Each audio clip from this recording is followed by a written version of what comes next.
ऐसे मुड़ी उठा उठा के करा के देखा ताड़ा। तहरा काहे मिर्ची लागत बा? हम केहू के देखी। अरे आफ्ताब के खोजत हुई और का।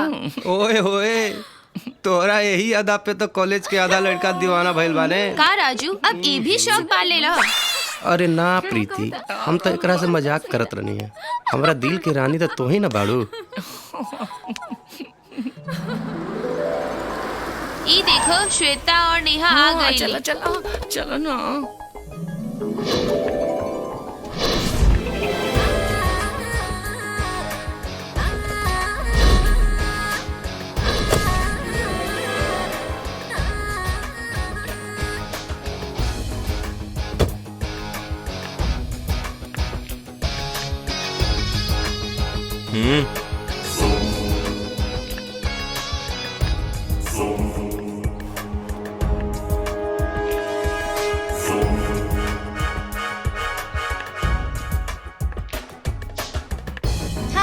हाय। कैसे हो? चलो क्लास चले। हाँ, हाँ, हाँ, चलो। अरे रे रे रे रे। विक्रम, ई का बदतमीजी है, लौकत नहीं खे का? अरे हमर जान, लौकत ना तो ये भौरा कली पे मडराइत कैसे? ए, जुबान संभाल के बात करो, ना तो ना तका बिना मंगले चुम्मा दे देबू। ये ले चुम्मा। चलो।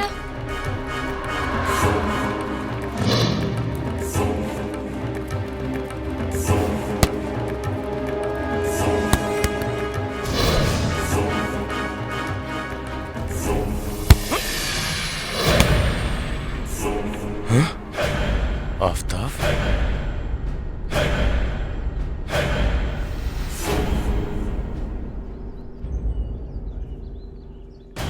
मार ससुरा के।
का भाई, लेट तो ना भइल? हाँ? कितना टाइम पावेलिस भाई हैं? ई सब लात के देवता बड़ा सा, हाथ से निखा समानत। देखा सा आ गइल हमर शेर। उतार तो बीड़ा तो तनी। हाँ। अब हम देखा तनी फाइट के मजा। यस। ओके। लात वाले इधर आओ भाई। हाँ।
ये क्या हो रहा है?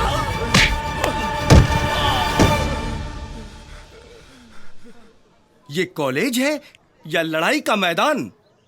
What are you doing? It is out of discipline.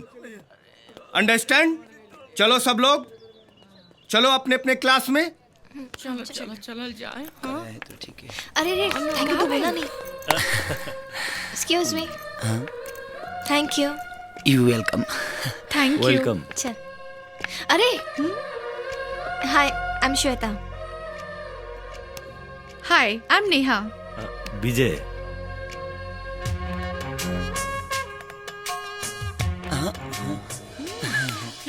Aftab.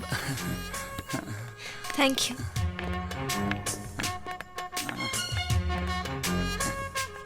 भाई कुछ गड़बड़ लागत है भाई। हाँ हमरो ऐसे नहीं बुझाता। चल चौधरी, तोरा मालूम है कि चुनाव आ रहल बा?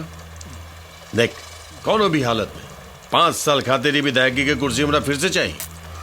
हाँ सुन लिया वो कहना हमारे वो विपक्षी पार्टी के नेता के गिरधारी महतो सरकार। महतो जे बा वो पैसा पानी के जैसन बहा रहल बा। रउआ चिंता काहे कर रहल बानी विधायक जी? बॉस रउआ इतना करी कि शहर के बाहर वाला जौन 20 एकड़ जमीन लफड़ा में फसल बा ओकरा के होम मिनिस्टर से कह के रफा दफा करा दी। फिर देखी राउत चुनाव में रुपया नदी के धार लेखा बही हो। वाह, ई भइलू बात। शेर पास सवा शेर। अब जाके हमरा पता चलल कि चौधरी साहब अब विधायक जी के रिश्ता काहे अटूट बा।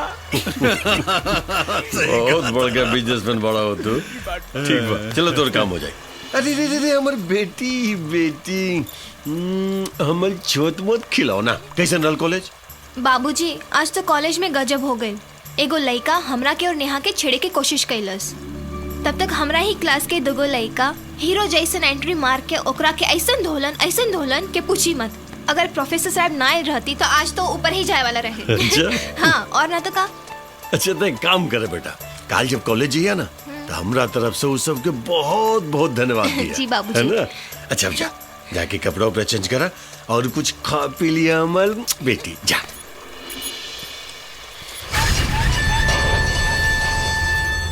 ए पिए। जी सरकार। तनी पता लगाओ तेरे ससुर के बाबू मरद लौंडा हमरा करेजा के टुकड़ा के हाथ लगावे की कोशिश कैलस। ससुरा होकर हालत में हाथ डाल के ना अतड़ी पचौनी निकाल ले। सरकार रहुआ गुस्सा थूक दी ना, हो गई लोग के काम भर धुलाई बस। ठीक बा, है ज्यादा तू दोनों लौंडा के पता लगाओ जे हमरा बेटी के बचलस। जी जो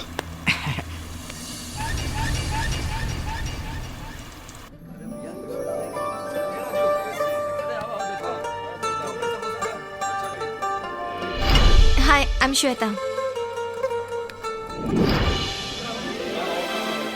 हाँ ठीक बा, हाँ हम देख ले, तू चिंता मत कर। हाँ चल।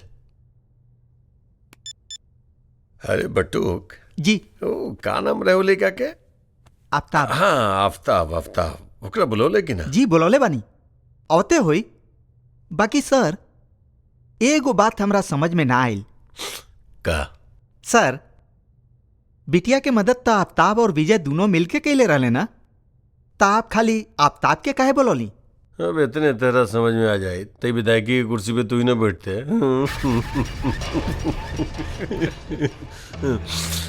अरे भाई राजनीति के चाल सामने वाला के ऐसे ही चौंका दे। अब देखा आफ्ताब बा मुस्लिम लीग, हाँ अगर वो हमरा साथ ज्वाइंट हो जाए ना तो अगला चुनाव में ओकरा पूरा कौम के वोट तो हमरे के मिली। अरे वाह, ई भइलू बात है? अब जाके पता चलल कि राजा और प्रजा में का अंतर होला। हे दरोगा, नेता ही हम नेता। हाँ जी सरकार। नीति और कूटनीति के बारे में हमरा अच्छी तरह से मालूम बा। हमरा मालूम बा कि बारूद पटाखा में ज्यादा होला कि बम में। हाँ अरे ससुरा आफ्ताब तब बारूद के ढेर बा, ई जब फटी बड़का बड़का के फट जाई।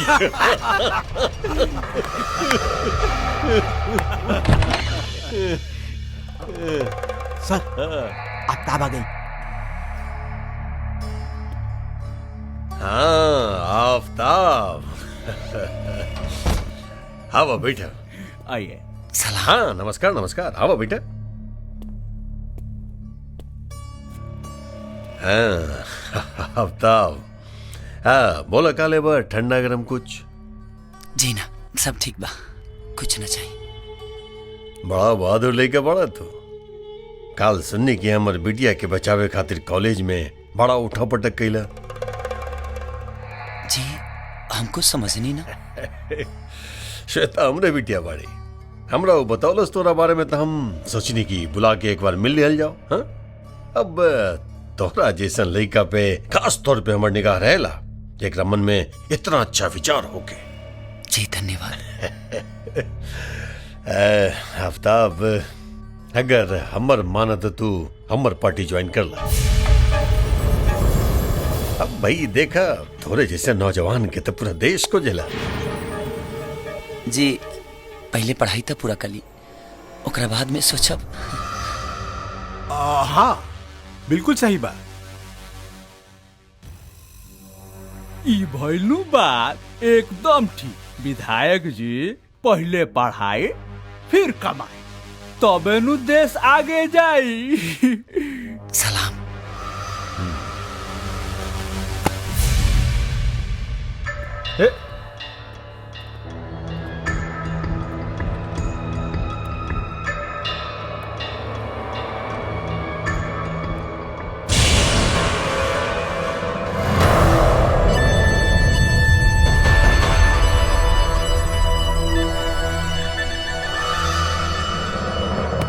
नेहा और श्वेता अभी तक ना आईली। आ जाई है, कोनो कॉलेज बंद हो रहल बा का? और देखा ना हमारा आफ्ताब भी अभी तक आयल ना। तू का हमेशा आफ्ताब आफ्ताब करत रहलू? तोरा का उनका घर का रानी बने के का? ओए माँ देखा राजू, हमरा के ना हर वक्त मजाक अच्छा ना लगेला। ई दिल के मामला बा, तोहरा समझ में ना आई। ऊ देखा एगो जोड़ी त आ गई। हाय। आज अकेले अकेले? अरे अकेले अकेले का, साथ में नेहा नहीं की देखा। ना ना, हमरा कहे का मतलब ई रहे कि आखिर आफ्ताब बाड़े कहाँ? अरे वो देखा आवता। हाय हाय। अरे आफ्ताब श्वेता के साथ कहाँ से आवता रे? इनके घर से। का? श्वेता के घर से? ओहो, मतलब मामला सेट। उहे बुझा। अरे वाह वाह वाह का के लबड़ा है? तू तो कम खत्म नहीं खा, चिपका के सटा के खड़ा बड़ा। वाह वाह। किकरा की? बनाओ मत रानी, तोहरो नजर बहुत कुछ कहत बा। धत, ऐसा कुछ भी नहीं के। तो कैसन बरे? तही बताओ जो हमसे से का कहत हलिस? कि तोर दिल नेहा पे आ गेल बा, हैं? और तू का कतर ले भुला गई ले कि तोर दिल श्वेता ले गेल? अरे तो ऐसा बोला ना लोग, आग दोनों ओरे बराबर लगा। बहुत सही बात। चला चलो चलो।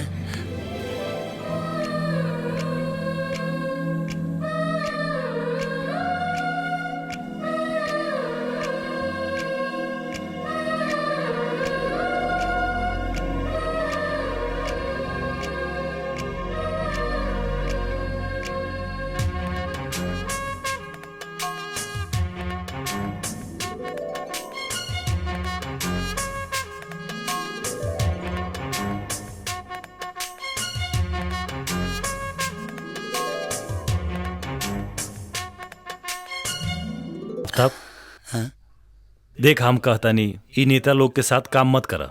काहे? अरे भाई ई राजनीति बड़ खराब चीज होला और नेता लोगन के कोई ईमान ना होला। आजकल के राजनीति के बारे में के नेखे जानत, जे जितना बड़ गुंडा वो उतना ही बड़ नेता। अरे यार ये सब बात छोड़ना यार, ये सब बात माई से मत बताइए, न तो अलगे गावे लगी। ठीक बा। और अब की जम के पढ़ाई करे के बा। हाँ बिल्कुल बिल्कुल। हाँ अब की लिखे के बा खूब हमरा। एकदम लिखे के बा भाई। कलम तोड़ देवे के बा हमरा। अरे एक कलम ना 4-4 कलम तोड़े के बा। हाँ हाँ माई ठीक बा की लिखल जाए। हाँ बिल्कुल बिल्कुल। इला लोग दूध पीला और इतना रात तक जागे के कोनो जरूरत नहीं खे। ला दूध पिया। परीक्षा कपार पे बा, सुबह जल्दी से उठे के बा। ला सुझ जा। हाँ हमरे विचार से तो हमनी सबके पिकनिक पे जाए के चाहिए। वाह वंडरफुल। हमार दिल भी कुछ ऐसा नहीं कहा तुमने। बस बस हो गई फैसला, कल हम सब लोग पिकनिक में जाए। लेकिन आफ्ताब ना जाए तो हम ना जाए। सही बात है, आफ्ताब और विजय के बिना तो मजा ना आए। तू लोग काहे चिंता करत ताड़ू? आफ्ताब विजय के लेके गेल हमार जिम्मेदारी बा, हम लेके चलब नहीं। इधर इधर इधर ए बॉल पे ये लो। इधर देख मजा आ रहा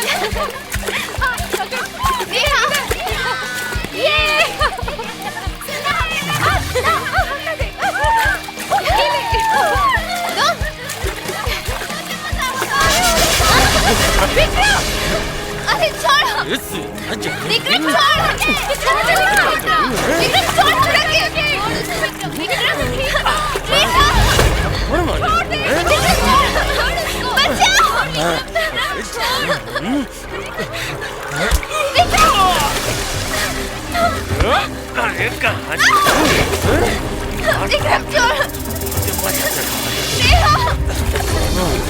छोड़ विक्रम,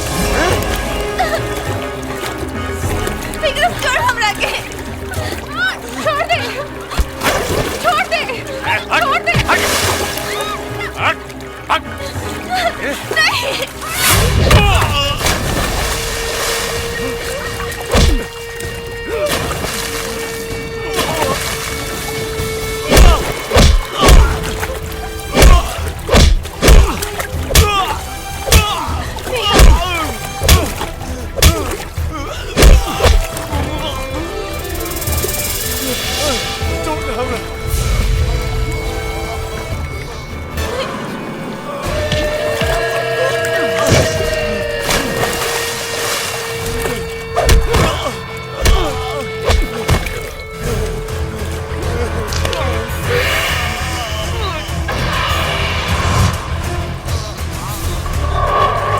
नहीं आफ्ताब छोड़ दे। आफ्ताब छोड़ देना तो मर जाई।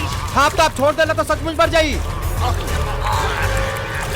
अरे आफ्ताब आफ्ताब अरे छोड़ दे। छोड़ आफ्ताब। अरे छोड़ दे एकरा के। छोड़ तो मर जाई। आफ्ताब छोड़ हट। अरे कहता नहीं छोड़ दे। अरे मॉडल में कहा। हाँ ठीक है, अगर श्वेता के तरफ केहू भी आंख उठा के देखी तो मार अपना सीधे फाड़ दे।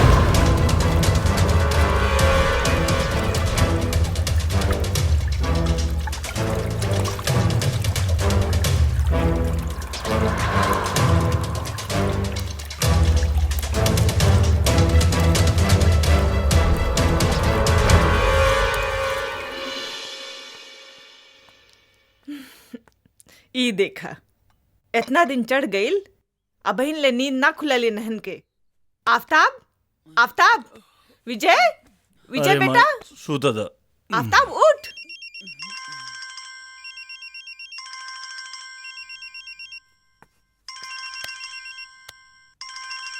अरे ई तो कोनो लइकियन के फोन बा। श्वेता नेहा। श्वेता अरे एकर फोन होई। हाँ ना ना ना एकर होई हमार।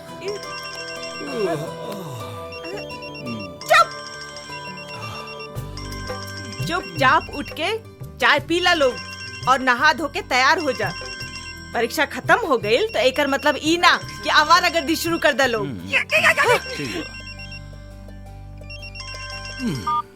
Hello hi. ए जी रउआ बिना हमार मन नहीं खेलागत। हमरो ए जी तोहरा याद में हमके रात भर नींद ना आई। हमरो हमरा मिले के बहुत मन करा था। हमरो पूरा रात जगला से हमरा दहिया पी रहा था। हमरो सुनी ना हमरा वो चाहिए। हमरो पूरा हमरा ऊपर से नीचे तक दुखाता। हमरो अरे हमरा ऊ चाहिए। हमरो दोनों जोबना लहे लहे बथता। हमरो हमरा आइसक्रीम खाए के बहुत मन करता। हमरो ई का हमरो रट लगौले बाड़। इडियट।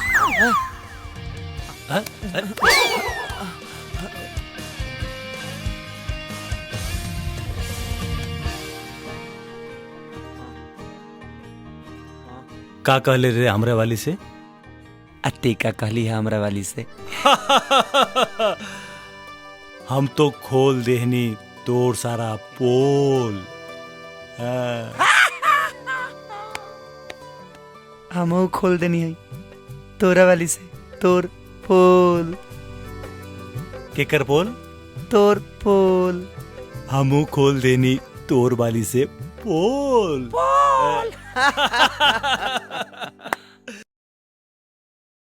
देखा बेटा, तोहार बाबूजी पुलिस ऑफिसर रहन और उनकर सपना रहे कि तू पढ़ लिख के उनका नियन पुलिस ऑफिसर बना। यही से हम चाहतानी कि तू कोनो ऐसन काम करा कि उनकर सपना साकार हो जाए। अरे माई ऐसने होई, हम पूरा कोशिश करब कि बाबूजी के सपना पर खरा उतरी। बाकी माई तू आज तक हमरा के इना बतौलो है कि आखिर बाबूजी के मौत कैसे भइल। हम तोहरा के मना कैले रहली ना, तू अपना बाबूजी के मौत के बारे में कुछ ना पूछबा। जब उचित समय होखी तब हम खुद ही बताई।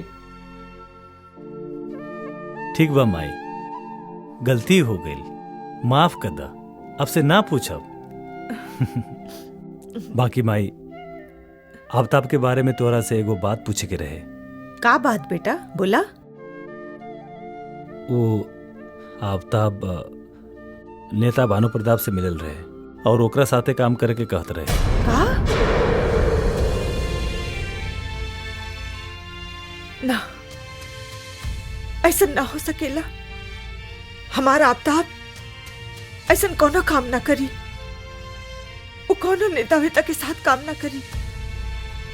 हम ओकरा के मना करब, वो कोनो नेता वेता के साथ काम ना करी। अरे आफ्ताब बेटा, वो दिन तारी पर्स छूट गेल रहे जा। ला जी घरे गनी देखनी तो ना रहे। वो कहावत बाना कि बाप बड़ा न भैया, सबसे बड़ा रुपैया। रुपैया तोरे खातिर बा। हाँ हाँ लेला लेला। अरे रखा मर्दे, काम जब से मर्जी है तब से कल जाए। हाँ देखा आफ्ताब बेटा, आदमी जब हाथी पे सवार हो जाला ना तो ओकरा साथ चले वाला के कद अपने आप छोट हो जाला। बुझल? है बटू? जी हुजूर। अरे तनिक इनका पार्टी के सब आदमियों से मिला दिया भाई, ताकि सबके साथ आफ्ताब घुल मिल जाए। हाँ हुजूर। हे दरोगा। जी सरकार। ध्यान रखिए। हाँ अपन बच्चा वा कौनो कष्ट न के चाहिए एकरा। हाँ जी सरकार। ई भइलू बात राव राधे सर आंखों पर सरकार। हाँ जी चलो तनी। हाँ चलो चलो चलो चलो। जा बेटा, अपन ख्याल रखिया और मस्त रहा, कोनो चिंता मत करिया। जी सलाम। सलाम सलाम सलाम सलाम सलाम। दर दर दर दर दर दर दर दर दर दर कभी बेगाना। सरकार मान गई नहीं रान पार की नजर के लइका काम के बा। अरे दरोगा, तबे तो तू दरोगा बड़े और हम विधायक बनी। वो तो बोले बस। बिल्कुल सही बात।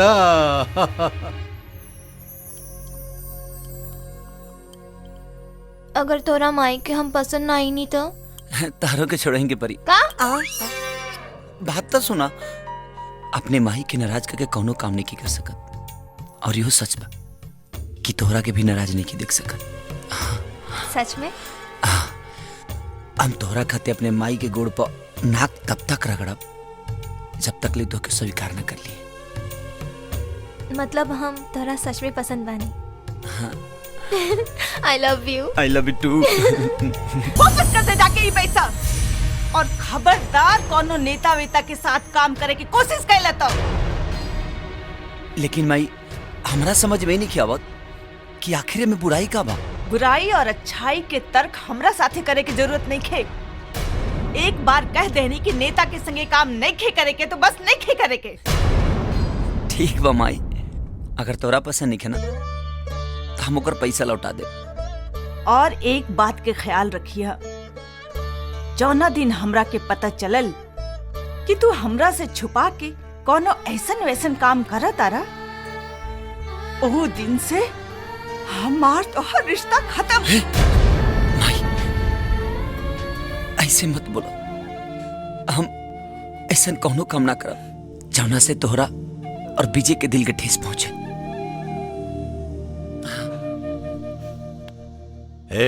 ये का सुने तानी रे हम? हाँ? रउआ एकदम ठीक सुनता नहीं सरकार। वो अब तबो अब रउआ साथे काम ना करी। हाई देखी राउर पैसा लौटा देलस।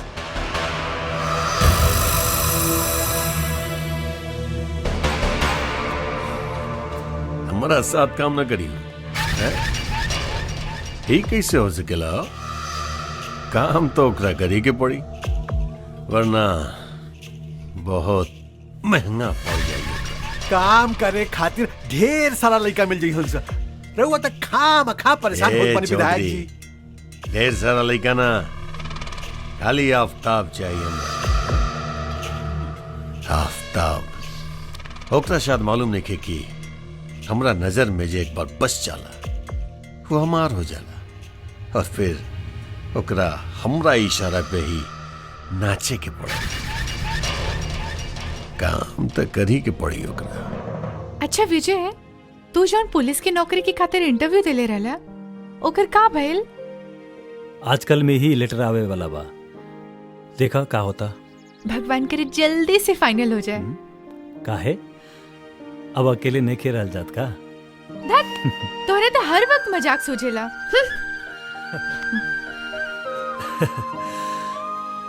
अरे हमार जान, नाराज काहे होत बाड़ू? सच तो ई बाकी अब हमरा से भी अकेले नहीं खे रहल जात। जा, हम तेरे से बात ना करो। खैर ये सब छोड़ा, एगो बात जाना तारू? का? आफ्ताब श्वेता के बाबूजी से मिलल रहे, और श्वेता के बाबूजी आफ्ताब के आपन साथे काम करके कहत रहले हो। आफ्ताब तो रेडी हो गल रहले, लेकिन माए अपना कसम दिला के कहली कि कोनो नेता वोता के साथ काम करे के जरूरत नहीं खे। तो ठीक तो कहली माई, आजकल के नेता सन के नहीं खे जानत। ये बात तो हमू आफ्ताब के समझोले रही, पर पता ना वो काहे काम करे खातिर तैयार हो गई। लेकिन एगो बात हमरा समझ में नहीं खे आवत कि नेता के नाम सुन के माई काहे इतना नफरत करेले, और जो न दिन माई के मालूम पड़ी कि आफ्ताब नेता के लड़की से प्यार करेला, तो वो दिन जाने का होई। ये बात तो बा। खैर ये सब छोड़ा, हमरा के आइसक्रीम खाए के मन करता। का आइसक्रीम खाए के मन करता? हाँ, अभी आइसक्रीम खाए के बाटे। आइसक्रीम खाए के मन करता।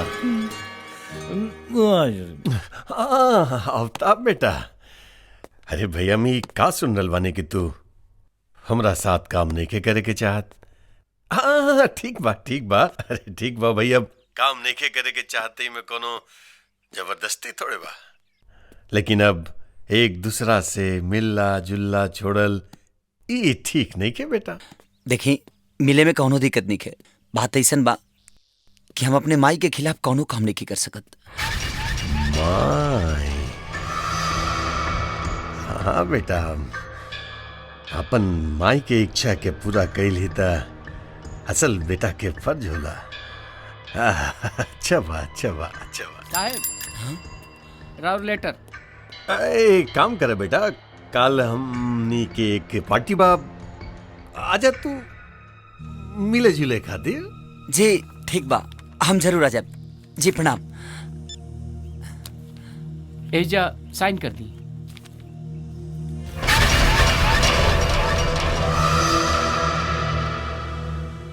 चल तनी।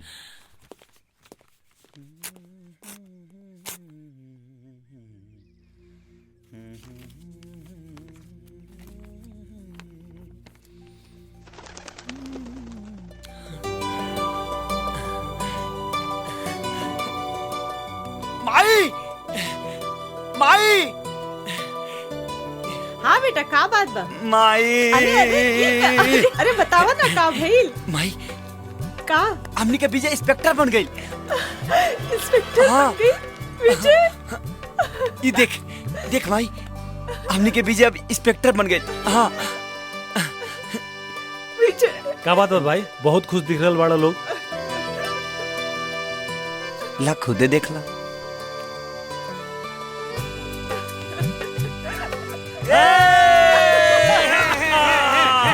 अरे माई हम इंस्पेक्टर बन गई नहीं। हम इंस्पेक्टर बन गई नहीं। अब इलाका में देख कितना हम धूम मचाओ तानी। आओ चल चलो।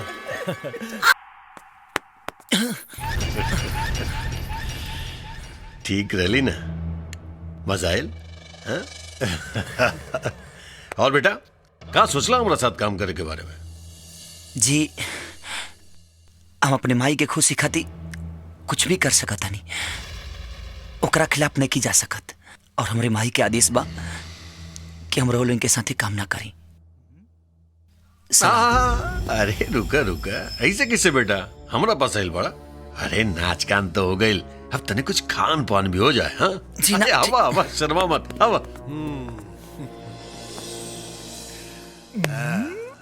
अरे ज्यादा सोचे के ना बेटा, बैठा मंत्री।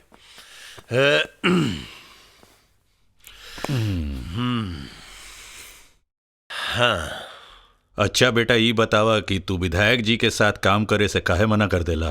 जी माई के नेतागिरी पसंद नहीं के। ई काहे?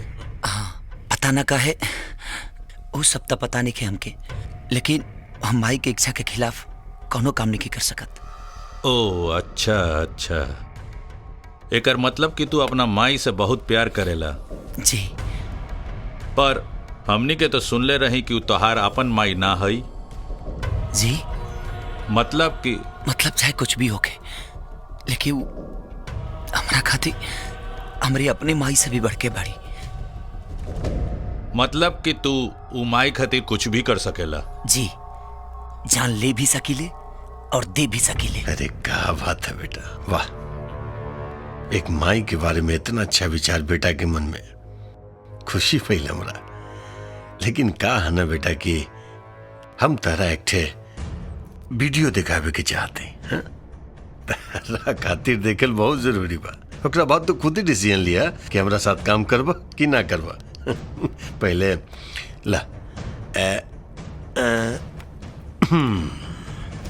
अरे शर्मा मत, हम जानता नहीं कि तोहार पति इंस्पेक्टर राजीव वर्मा निर्दोष बा। अब देरी मत करा जान, जल्दी से अपन साड़ी खोला। अब बर्दाश्त नहीं खे होत हमरा से। अब जाने मन जल्दी खोला, तार पति के हम बचा न ले। हाँ नखरा मत कर, जितना जल्दी हो सके खोल।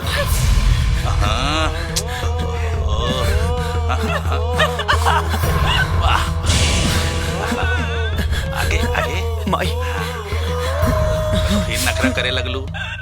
अरे जल्दी खोल। देखा कौन देनी के तहार पति के हम बचा ले। हम बस ऐसा ही करो जैसे हम कहत नहीं, ठीक नो? हाँ बोला ना जल्दी। शाबाश, बहुत बढ़िया। और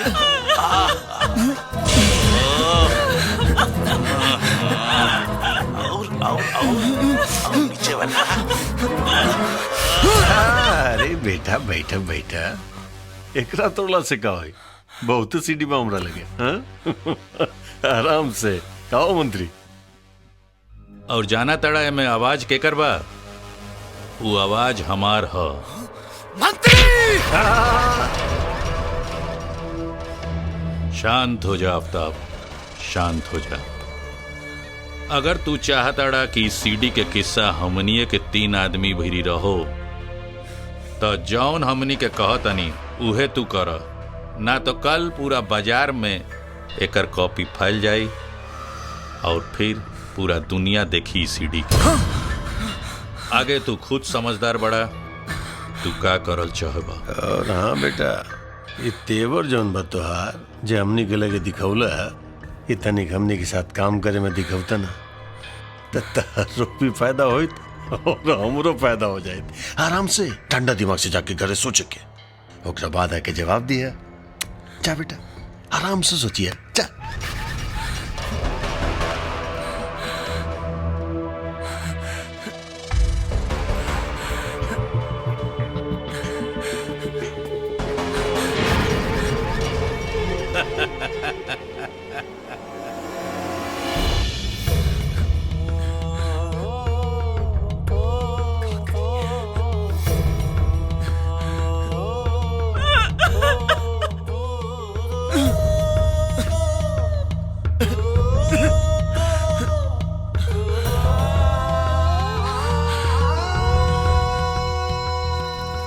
अगर एकनी के खत्म करे के बा तब हम एकनी की बात मान जाए के चाहिए, चाहे जो भी हो जाओ, लेकिन अपनी माई के इज्जत पर आँच ना आवे देन। अरे बेटा टाइम से खाना खा ली हल करी है, अपन ख्याल रखिए।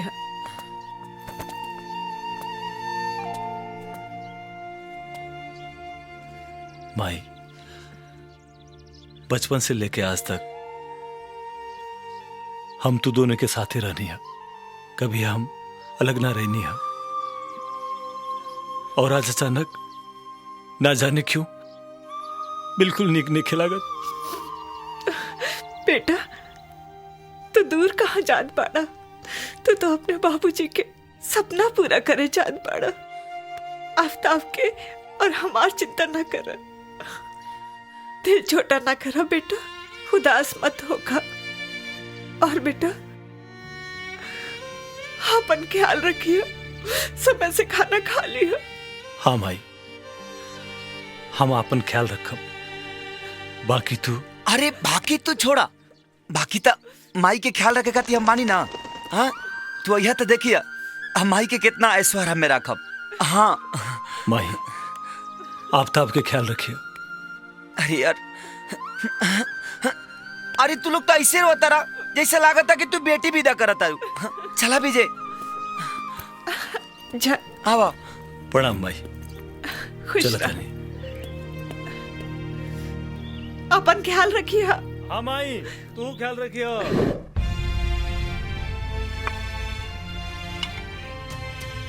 अब समझ में आई कि वो दिन के रात माई यही लोगन के पास से भाग गया होता है और हमसे और हमारी अम्मी से टकरा गई।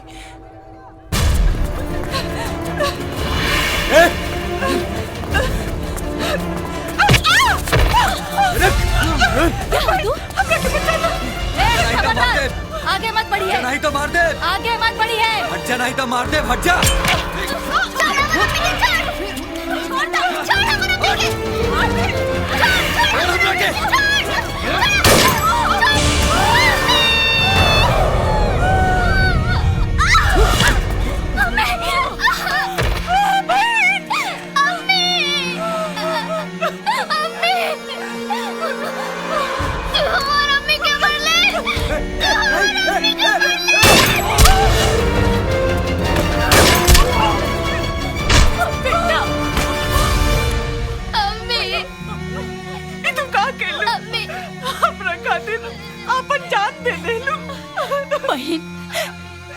ये जान तो खुदा के अमानत होला और जब तक उनका इशारा ना रहेला तब तक इस शरीर में रहेला।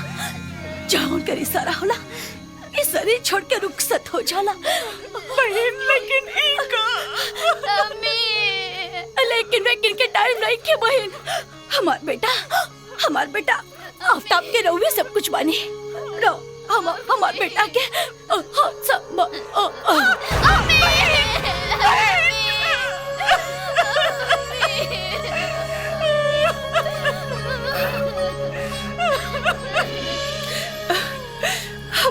आवा बेटा बैठा। बेटा ये विजय हमार बेटा और तुहार भाई। हाथ से तू हमार दूसर का बेटा बड़ा बेटा। जैसन विजय वैसन तू। हाँ लेकिन विजय से ज्यादा तू अपने दिल के करीब रह बा। बेटा एक बात याद रखिए, ये सब बात विजय के कबो न बताइए। हाँ, और तू भी ये सब भूल जा बेटा, भूल जा।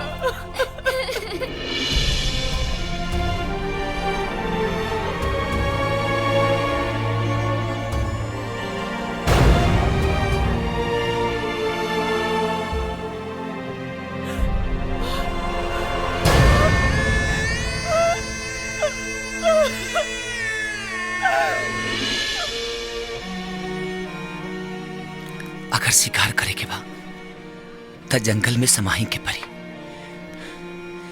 अगर ये दुगलन से बदला लेवे के बना देखनी के घर में घुसे के परी। अब एकनी से एक माई के ना 2 माई के बदला लेवे के बा हमके। तू ठीक कहताड़ा आफ्ताब। उन्हन के सबक सिखावे खातिर करल जरूरी बा। तू आगे बढ़ा और तुहार ई दोस्त हमेशा तुहार साथ दे। चौधरी तोरा भी लो 7 साल पहले के लड़की की बात याद बा?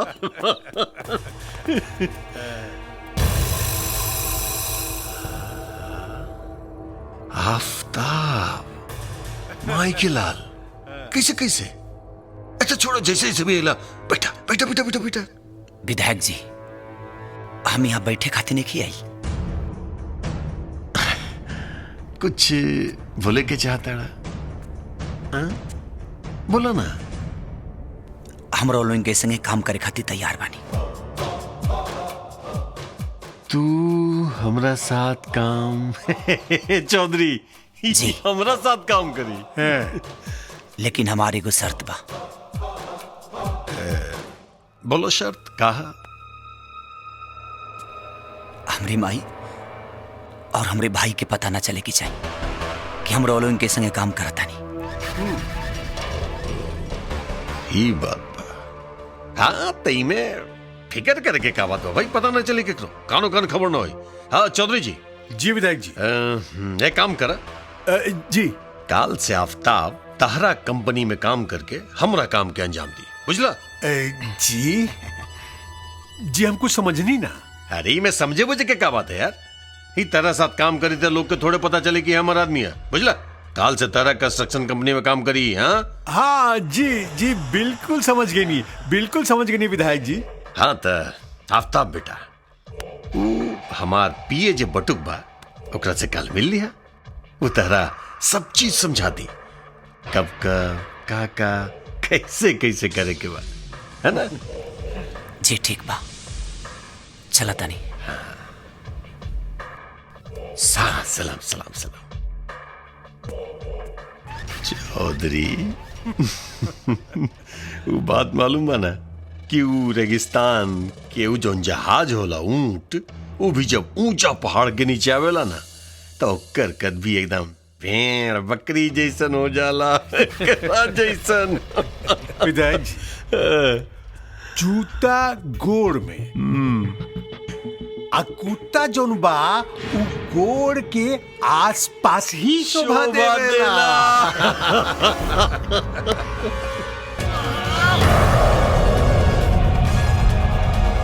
आज से आफ्ताब ना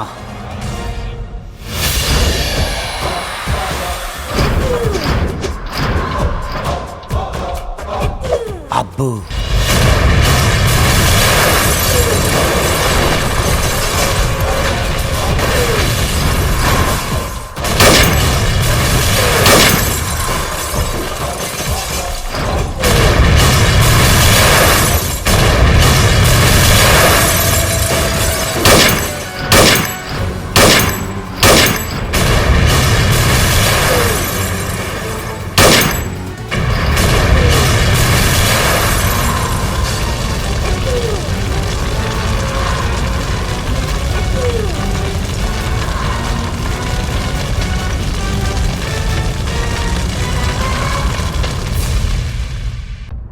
अरे बेटा आफ्ताब, हाँ माई। इतना बड़ा बंगला, अरे सब इतना छोड़ माई। आलीशान, बहुत महंगा हुई ना बेटा।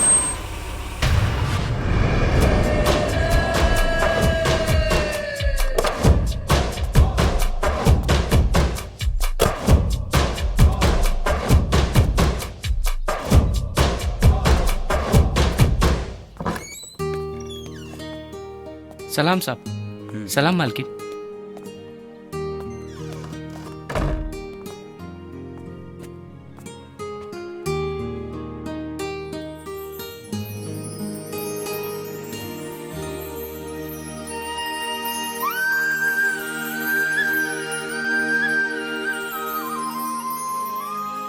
इतना बड़ा घर, बाकी तोहरा लगे इतना पैसा आइल कहाँ से बेटा, जे इतना बड़ा बंगला खरीद लेला? माई वो सब छोड़ा, ये बतावा कि तोहरा घर कैसा लगल?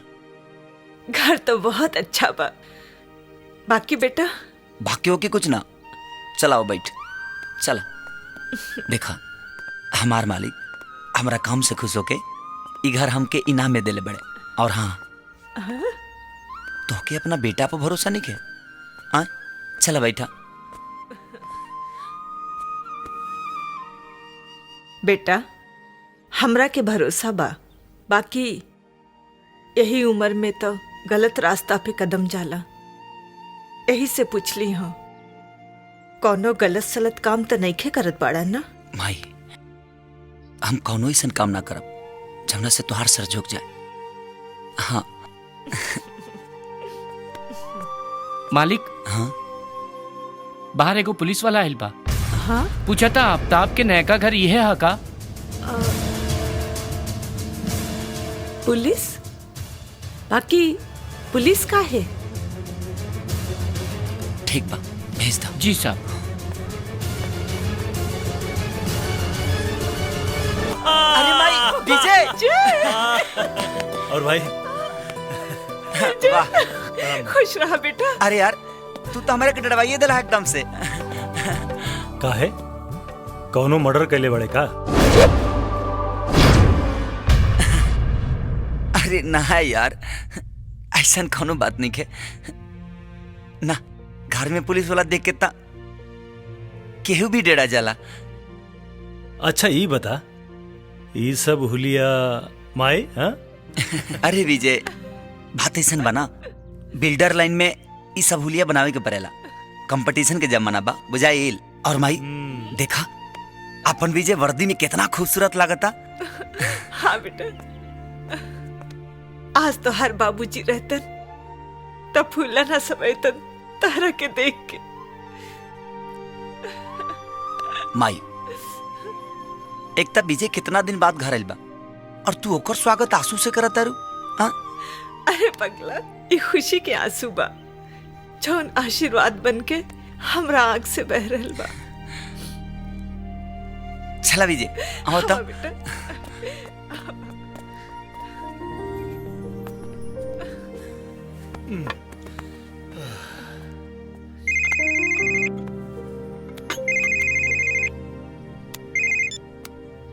हेलो। हाँ आफ्ताब, देख बहुत जरूरी बात बा, तू चुपचाप यहाँ घरे आ जाओ। हाँ हाँ हाँ हम आओ तनी।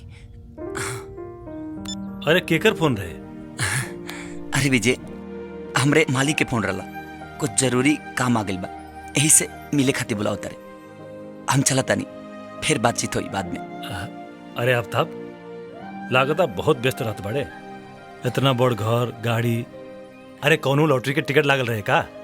अरे हम पुरनका घर पर गई नी तो हमरा के पता चलल आफ्ताब नया घर ले बा। अरे का कर यार, बिल्डिंग लाइन में बहुत पैसा बा और अल्लाह के रहमो करम से बहुत अच्छा चलता। माई तू विजय के खाए के इंतजाम करा, तबले हम मिल के होता नहीं। ठीक बा। अरे आफ्ताब एक और खुशखबरी। अब हमनी एजा साथे रहब, हंसब खेलब, फिर वही मस्ती करब। काहे कि हमार पहिल का पोस्टिंग यही शहर में भइल बा।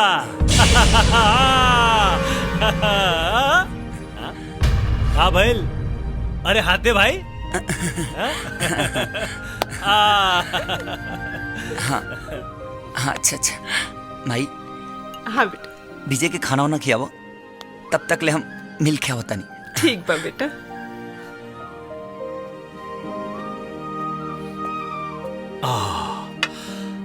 माई जल्दी से हमरा के खाना खिया दे, हमरा बहुत भूख लागता। हमरा डीआईजी साहब से मिले के जाए के बा। हाँ बेटा, अभी हम तोहरा खातिर बेसन के हलवा बनावता। ठीक है माई।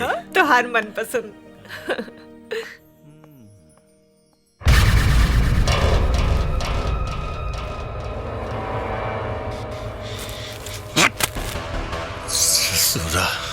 यह कुताव माधव शुक्ला हमरे पार्टी में रहेला और ससुर हमरे पत्ता काटे के चक्कर में लागल बा। हमार टिकट ये अपन बेटा बबलू शुक्ला के देवे के चक्कर में बा। हाँ? इतना जान ले आफ्ताब, अगर ये टिकट एकरा बेटा के मिल गई ना तो समझ ले कि हमार कुर्सी गई बड़ा बूट ला दे। हाँ? और आज बड़ा संजोग से वो अपन पार्टी के काम से यही शहर में आइल बा। उका नाम हाँ नटराज होटल में ठहरल। बस बारात निकाल दे ससुरा के। बारात तो निकली विधायक जी, लेकिन दुल्हा टोली पर ना अर्थी बजाई। आफ्ताब बस तू हमर काम कर दे। देख बेटा 5 साल अगर और हमर कुर्सी रह गई तो समझ ले पूरा शहर के नक्शा बदल जाए। अभी जो बहुत काम करे के बात हो रहा। जा। सलाम सलाम सलाम सलाम। ए चौधरी जी का कले रली तो रहो कि आफ्ताब ससुरा बारूद के ढेर बा, फटी तब पता न कितना कितना के फाड़ दी। साहब बोलो। इंस्पेक्टर तिवारी जी फाइल भेजोलन है। सर सुना में आवत था कि हमने के थाना में कोनो नया इंस्पेक्टर साहब आवत बानी का। तुमने सही सुना है, उसका नाम इंस्पेक्टर विजय है और वो इसी शहर का रहने वाला है। ये तो बड़ा नीमन बात सुनौली सर। अब हम जाए सर। जाइए।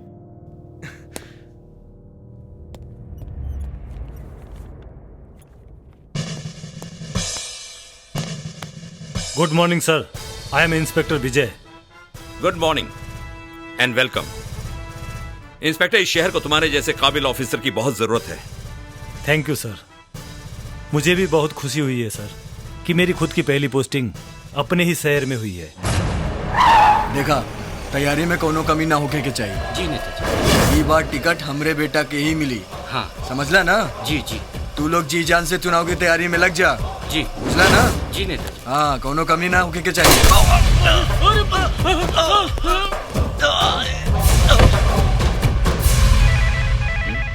Excuse me. हेलो। जय हिंद सर। हाँ बोलो तिवारी। सर अभी अभी पता चला है कि नटराज होटल के सामने एमपी माधव शुक्ला जी का कौन हत्या कर दिया है। क्या? जी सर। ठीक है, तुम फौरन वहां पहुंचो। मैं इंस्पेक्टर विजय को भी वहां भेजता हूं। जी सर। जय हिंद सर। जय हिंद। क्या हुआ सर? नटराज होटल के सामने किसी ने एमपी माधव शुक्ला को गोली मार दी है। तुम एक काम करो, फौरन अपने सिपाहियों के साथ वहां पहुंचो। ओके सर।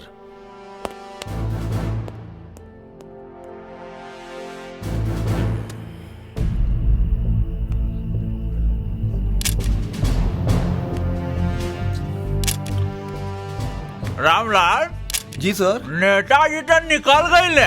वो तो देखा बस सर। ला सारो आ गए लन।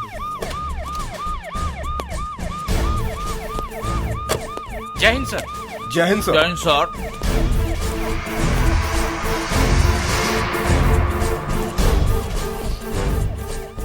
कुछ पता चलल?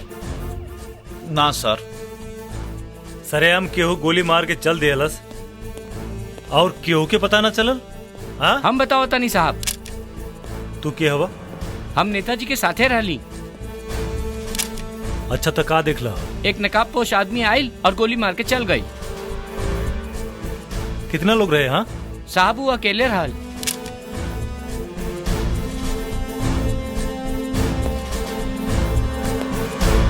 विजय हुआ क्या था? सर अभी तक कोई ठोस सबूत नहीं मिला है, लेकिन वहाँ के स्थानीय लोगों से मालूम पड़ा है ये सब के पीछे नकाबपोश था।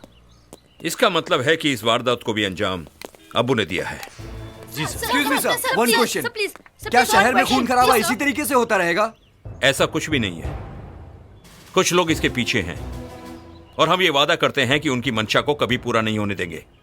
हमारा डिपार्टमेंट इस सब के पीछे बड़े सक्रिय रूप से काम कर रहा है और बहुत जल्द हम गुनहगार को सामने लेकर आएंगे। शहर में दिन दहाड़े गोलियां चल रही है। सर शहर की इस हालत का जिम्मेदार कौन है?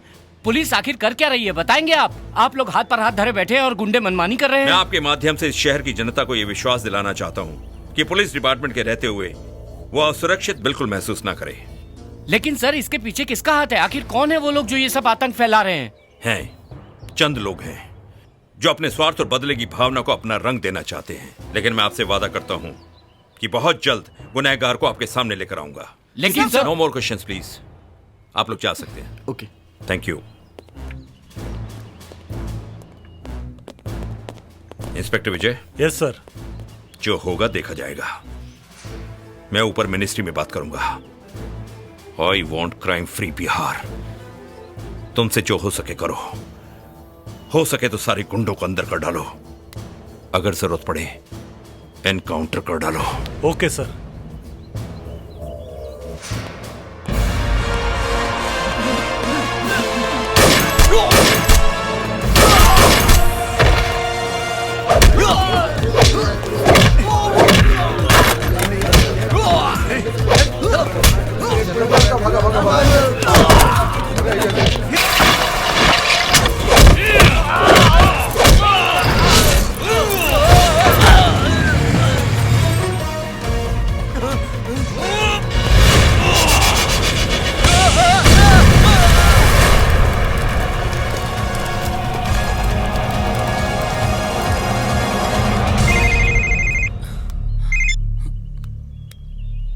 हाँ राजू बोल। आफ्ताब भाई बुरा खबर बा। का बात बा? इंस्पेक्टर विजय लोटिया इकबाल के सारा गोदाम के तहस तहस कर देले और ओकरा के मार भी देले। का बा कतारे? हाँ भाई। ठीक बा, हम नेता से बात करत हनी।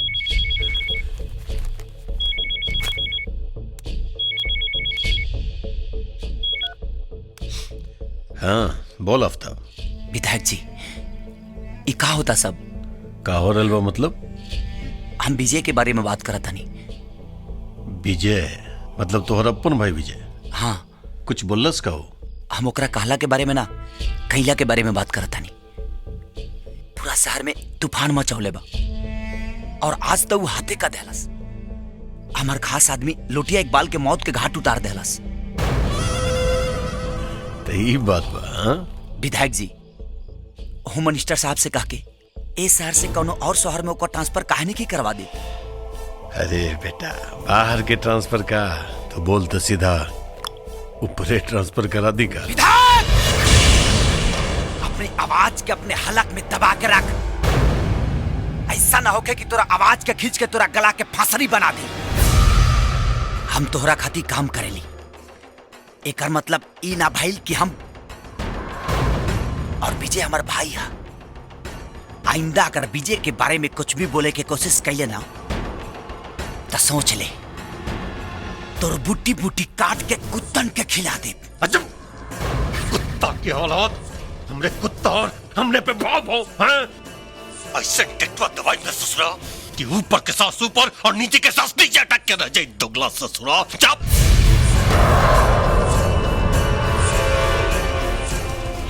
हमरा के धमकी देता है और इन्हीं के समझत के पूरा रिमोट कंट्रोल हमरे हाथ में बा। एक बार बटन दबाई ससुरा का चिथड़ा चिथड़ा उड़ जाए। दुगला कहीं का केकर चिथड़ा चिथड़ा उड़ावे के बात हो रहा बा विधायक जी? आफ्ताब के।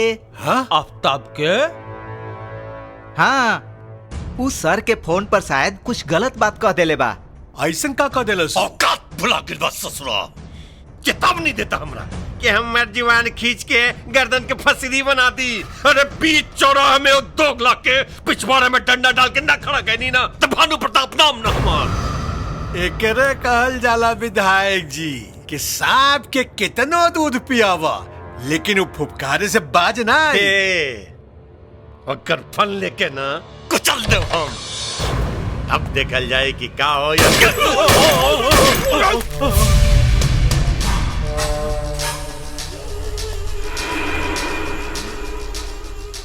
सरक के लधोती देखिए कहीं पेशाब ना उतर जाओ। विधायक चाहती ना तो ये गोली तोरा खोपड़ी में भी डाल सकत नहीं है, लेकिन आ तोरा जिंदगी के फिल्म अभी बहुत बाकी बा और तोहरा से पुराना हिसाब भी तो लेवे के बा हमके। हाँ। और एगो काम ते गलत कैले बड़े, ते गलती से कुत्ता के जगह पे शेर पाल ले बड़े।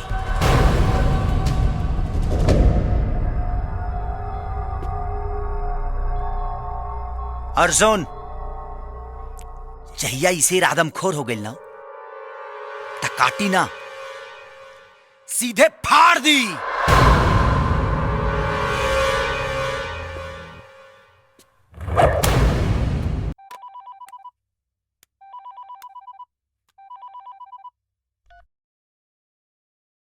बोला भानु प्रताप। मंत्री जी, ये अफ्ताबा ससुरा बहुत फड़फड़ाए लागल बा, चोंच मारे लागल बा ससुरा। चिंता करे के कोनो बात नहीं है भानु प्रताप। फड़फड़ा रहल बा तो ओकर पंख कुतर देहल जाई।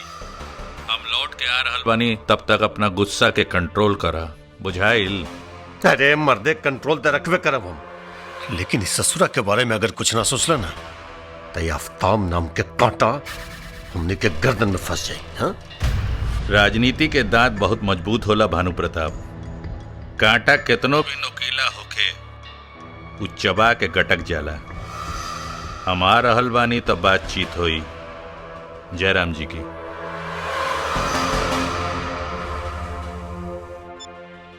वेल डन विजय, वेल डन। तुमने बहुत अच्छा काम किया है और पूरे पुलिस डिपार्टमेंट को तुम्हारे ऊपर फक्र है, और मुझे उम्मीद है कि आगे भी अच्छा काम करके तुम पुलिस डिपार्टमेंट का नाम रोशन करते रहोगे। थैंक यू सर। पापा, शहर में हर पुलिस वाला अगर विजय की तरह हो जाए तो शहर में गुंडों का जीना मुश्किल हो जाएगा। नेहा बिल्कुल ठीक कह रही है। सर, मैं इस उम्मीद को कभी टूटने नहीं दूंगा। विजय, मैं भी यही चाहूंगा। पापा, मैं अभी आई। अच्छा सर, चलता हूँ।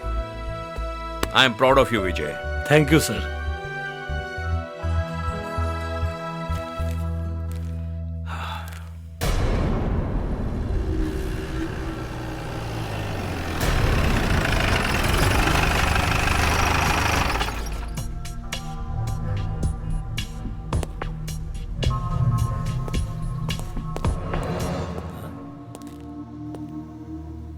अरे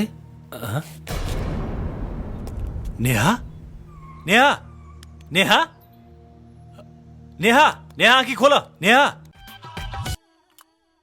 इंस्पेक्टर विजय। Yes sir. ये शहर के सबसे खतरनाक शूटर की फाइल है। लो, अब्बू नाम से जाना जाता है ये। अब तक दर्जनों लोगों को अपनी गोली का निशाना बना चुका है। जब भी किसी काम को अंजाम देता है तो उसके पीछे सबूत नहीं छोड़ता, इसीलिए पुलिस अभी तक इसे पकड़ने में नाकाम रही है। पूरा शहर इसकी दहशत से कांपता है। पिछले दिनों इस शहर में जो एमपी माधव शुक्ला का मर्डर हुआ था, उसमें भी इसकी इन्वॉल्वमेंट है, और ये जिस काम को अंजाम देता है नकाब पहन के ही देता है, इसीलिए अभी तक पुलिस की गिरफ्त से बाहर है। इस नकाब के पीछे आखिर कौन हो सकता है सर? यह पता लगाना ही तो पुलिस का काम है, लेकिन इतना अनुमान लगाया गया है कि इसका ताल्लुक कहीं ना कहीं विधायक भानु प्रताप से है, क्योंकि अभी तक जितने लोगों को इसने मारा है उनकी दुश्मनी विधायक भानु प्रताप से ही रही है। सर, कहीं ऐसा तो नहीं कि ये विधायक भानु प्रताप के लिए काम करता हो सकता है। अपराधी चाहे जितना भी बड़ा हो, लेकिन एक ना एक दिन उसे कानून के गिरफ्त में जरूर आना पड़ता है। यह भी आएगा सर, जरूर आएगा। मैं आपसे वादा करता हूं, बहुत जल्दी मैं इसको बेनकाब करके आपके सामने लाऊंगा। Go for it. Thank you सर।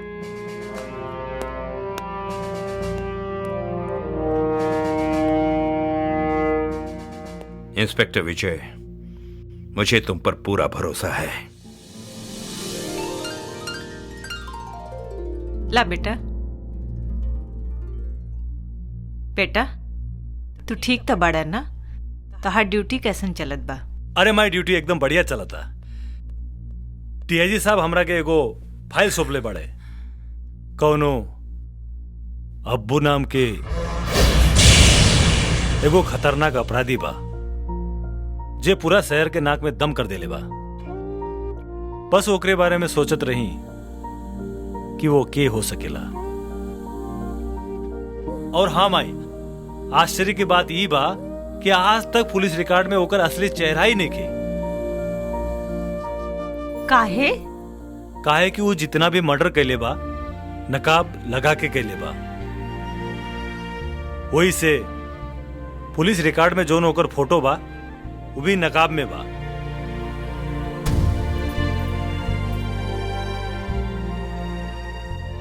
बेटा, मुजरिम चाहे कितनो बचे की कोशिश करे, कानून के लंबा हाथ ओकरे गिरेबान तक पहुंच ही जाला। कहा विजय, कहा तू पुलिस और कानून के बात में माई का झुरा के रख ले बड़ा। हाँ, कोनो दोसर बात करा ना। माई तू जा खाना पीना के इंतजाम करा। काहे से कि पुलिस वाला लोग के कामे उबा, पुलिस, दरोगा, कानून, हवालात, कोर्ट कचहरी, दुका दुका बात करके खाली तोहरा का जुराई है। तू जा खाना तैयारी करा। कहा तारा, ये ऐसा ही हमरा के बात में अजुरा दे और हमार सब कामा काज हो जाई। हाँ, जा जल्दी। राजू, अगर विजय के पता चल गई तू आफ्ताब के साथ मिलके ई सब कर रहल बड़ा, तब फिर का होई तू ही जाना। प्रीति, जैसे विजय हमार दोस्त बाड़े वैसे आफ्ताब भी हमार दोस्त बाड़े, और आफ्ताब के हम कभी ना छोड़ सकीला। कहे कि पर्दा के पीछे को जो सच्चाई बा हम जानता नहीं। विधायक जी, भला एकरा से बढ़िया का होखी क्या हमनी के अपन दोस्ती के रिश्तेदारी में बदल दिहल जाओ। आज श्वेता बिटिया जैसन बढ़िया बहू भला कौन माई बाप के स्वीकार ना होखी है? मतलब आपके रिश्ता मंजूर बा? अरे बिल्कुल भाई, बिल्कुल। विक्रम हमरो बहुत पसंद बा। बाकी सरकार अगर रहुआ बुरा न मानी तो एक बार अपन श्वेता बिटिया से भी ए रिश्ता के बारे में पूछ लिहल जाए। अरे पागल, श्वेता से पूछला।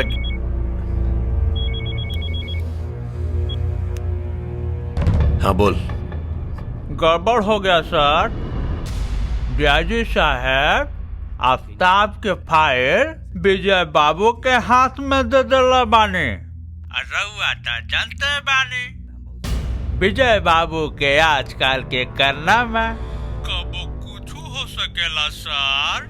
यही से हम सोचने कि ई खबर रउआ कान में फूंक दी। ठीक कहले तू दरोगा, लेकिन तू चिंता मत कर, हम सब संभाल लेब। हाँ, जैसन सरकार के इच्छा।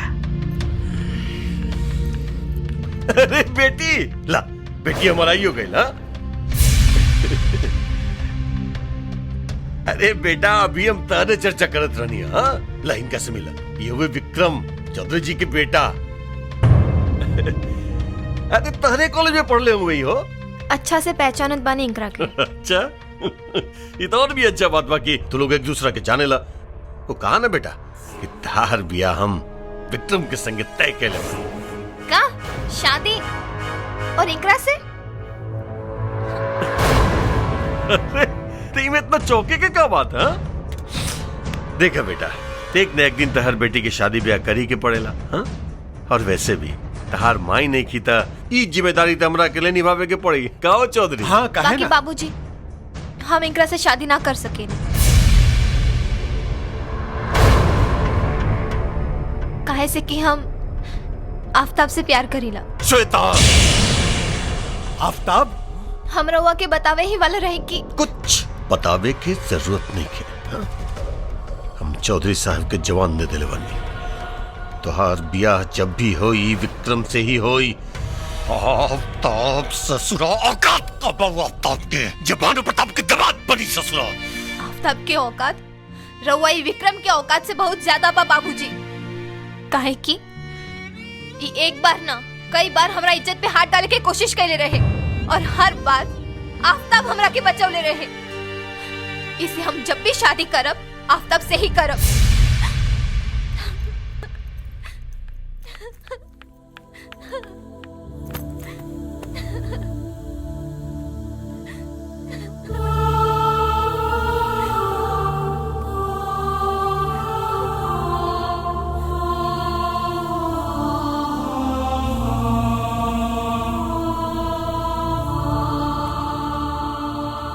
जा तो हर काम हो जाए, जा।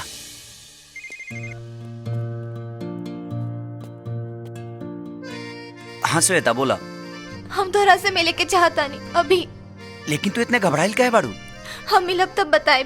ठीक बा बाबा, तू एगो काम करा, रात के नौका फार्म हाउस पे आ जी। ठीक बा, बाय, लव यू।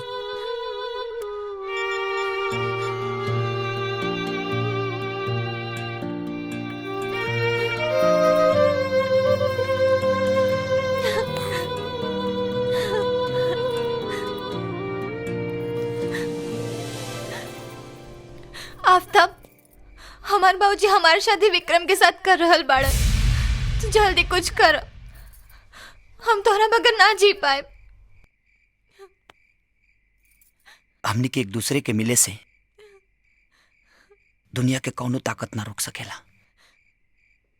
तू हमरा पे विश्वास रखा। आफ्ताब, आई लव यू।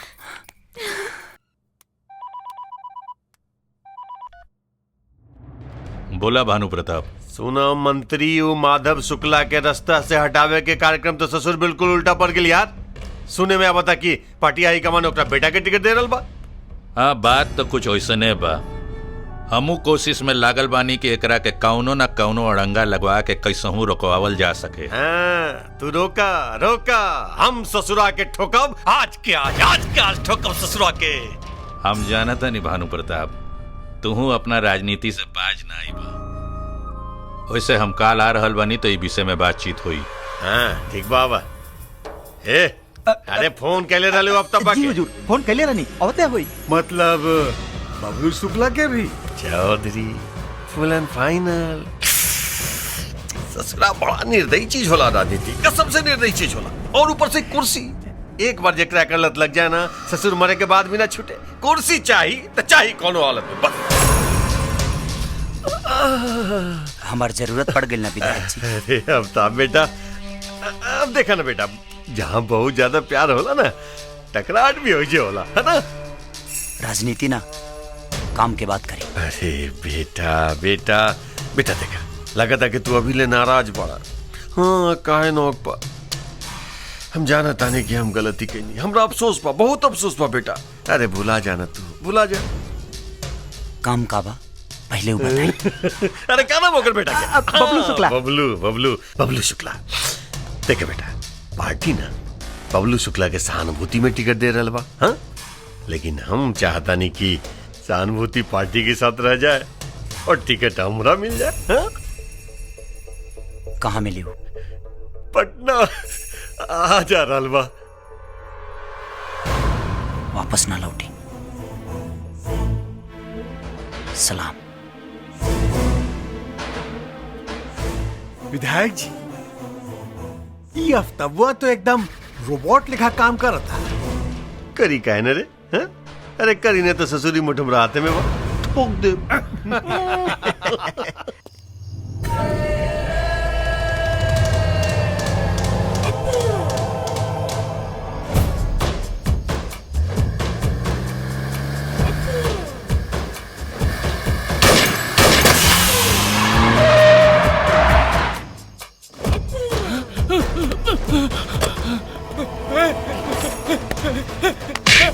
भैया जल्दी, हमका ना मारी भैया, छोड़ दी। हम आपके क्या बिगड़ने हैं भैया, हमका छोड़ दी भैया, भैया हमका छोड़ दी।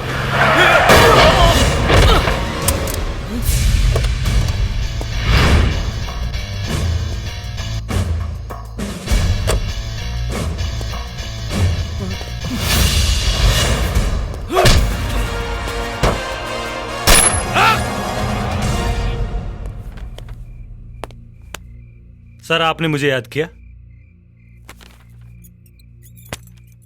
हाँ याद किया।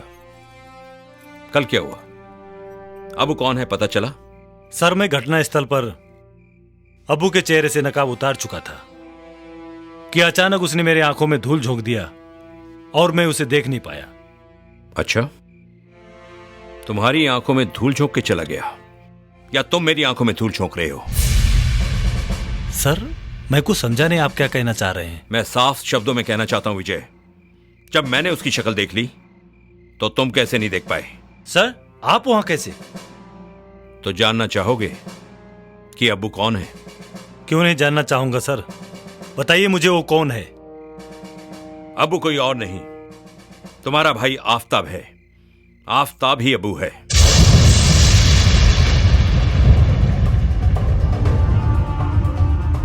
नहीं सर, आपको गलतफहमी हुई है। मेरा भाई आफताब? नहीं सर, मेरा भाई आफताब अब्बू नहीं हो सकता। इसमें आश्चर्य करने की कोई बात नहीं है विजय। ये जानते हुए कि अब्बू तुम्हारा भाई है, उसे कानून के सामने लाने की जिम्मेदारी मैं तुम्हें सौंपता हूं। ये रही उसकी आफताब से अब्बू बनने की पूरी फाइल।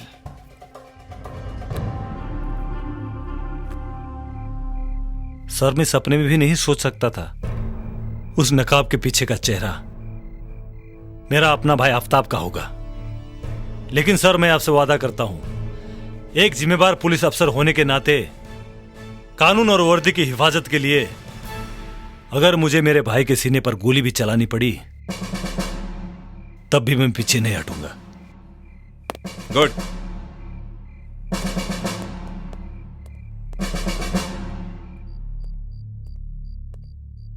अरे बेटा आ गई ले? इतना रात के कहां से आवता रहा? का है आफताब आगिल का? अभी ना कुछ काम से गइल बा। काम से गइल बा? काश माई कब वो आफताब से भी पूछ लेते कि इतना रात के वो कहां जा रहा बा। पलक झपकते ही इतना रुपया पैसा धन दौलत गाड़ी नौकर चाकर ऐसो आराम कहां से आयल?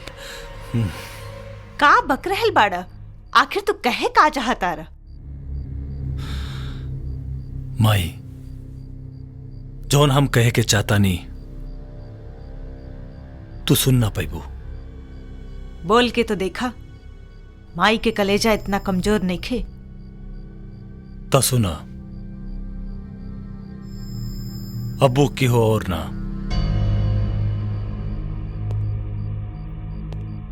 तोहरा अपना बेटा आफताब ही अब्बू है। कहा? आफताब? हाँ माई, ना हम सच कहता नहीं। ये ना हो सकेला, ना ऐसा ना हो सकेला। कहता ही झूठ बा, कहता ही झूठ बा, झूठ बा ही। यह सच्चा माई।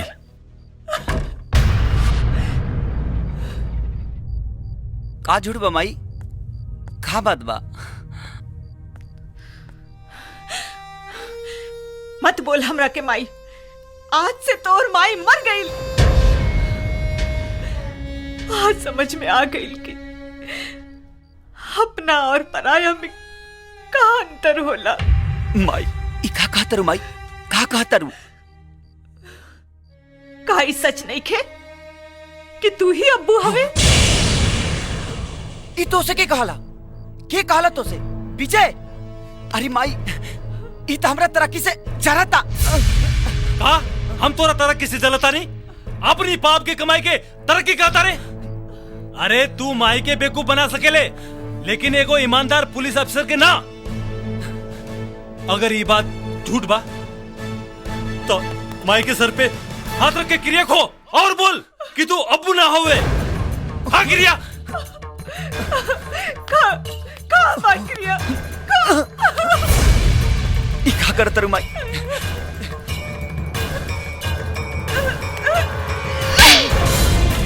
तोहरा जैसन मुसलमान गलती करेला और दुनिया के सारा मुसलमान कौम बदनाम होला। अरे हमार लाड़ प्यार में कौन कमी रह गई जौन तू हमरा साथे इतना बड़ा धोखा कैला। हम तोरा खातिर का ना कैसे बताई माई के क्या हम जोनू कुछ भी कही नहीं। माई के इंतकाम पूरा करे खातिर बचपन में विजय के अलग सुता के हम तोरा के अपना कलेजा से लगा के सुतौनी। माई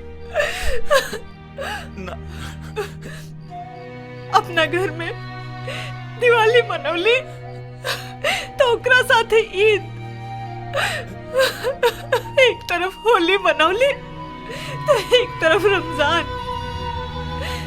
एक तरफ गीता के पाठ पढ़ौली तो दूसरा रोज कुरान के, और तू हमरा साथे ऐसा विश्वासघात कैले कि हमरा पीठ पीछे हमार कब्र खोद देले। माई ऐसे हमरा मत के माई। जीते जी मार देले। माई माई हमरा के जीते ए माई जी मार ए माई ए माई ए माई माई चुप, एकदम चुप। अब कुछ बोले की जरूरत नहीं के। अब हम तो कोनो सफाई ना सुनब। अरे इतना में तो कोनो जंगली जानवर भी होश मान जाते रे। तू हम तक ऐसन गला घोट ले कि कोनो महतारी अपना बच्चा के कलेजे से लगावे से डराई।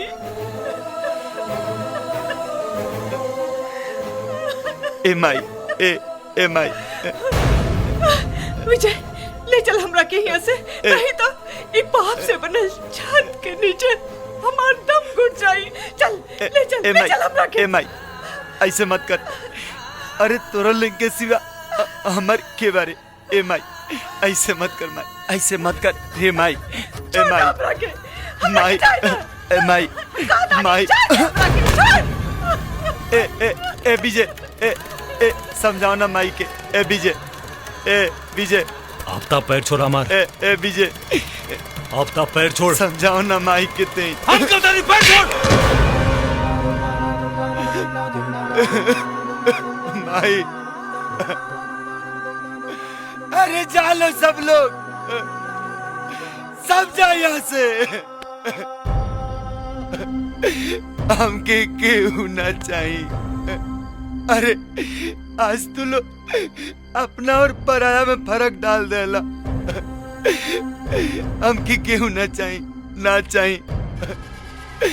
हमके सजा मिले के चाहिए, मिले के चाहिए। चलो हमके मारे दा।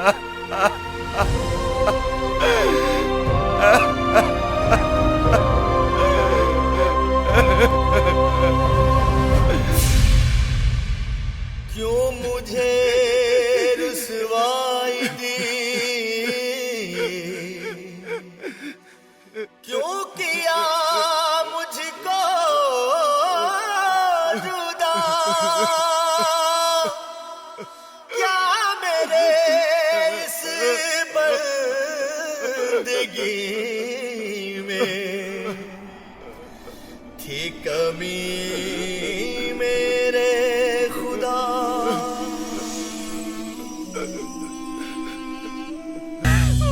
लेकिन मंत्री जी वो आफ्ताब हमने खातिर अब कोनो काम के न रह गइल। कानून के नजर में ससुरा के चेहरा आ गइल बा। अगर ओकरा बारे में कुछ सोचने लग गइल ना तो बहुत डेंजर हो सकेला हमने के खातिर। और ऊपर से ओकर भाई विजयया ससुरा कानून के रखवाला समझेला अपना आपके। अच्छा हो विजयया आफ्ताब बा के ठोक देले रही। शांत हो जा भानु प्रताप, शांत हो जा। राजनीति करे वाला के इतना गुस्सा शोभा ना देला, सब ठीक हो अरे जाएगा। का खाक ठीक हो जाए। उदीने बोले रहले कि शुक्ला के बेटा के मारियो ने पहला ससुरा वल्लस के निशाना चुक गइल हमार। निशाना उसाना ना चुकल, विजयया के देख के फट गइल ओकर। हमरा तो डर लगा था कि कहीं विजयया के सामने हमने के राज दौकल देबे आफ्ताब। तू चिंता मत करा, ई विषय में हम डीआईजी से अभी बात करब। का होई ओकरा से, मतलब का निकली ओकर? तू तो ई कहावत सुनले होखबा कि लोहा के लोहा काटेला। हम ऐसन चाल चलब कि ओकरा के धोबी के कुत्ता बना देब। ना उ घर के रह जाई ना घाट के, तू देखत जा।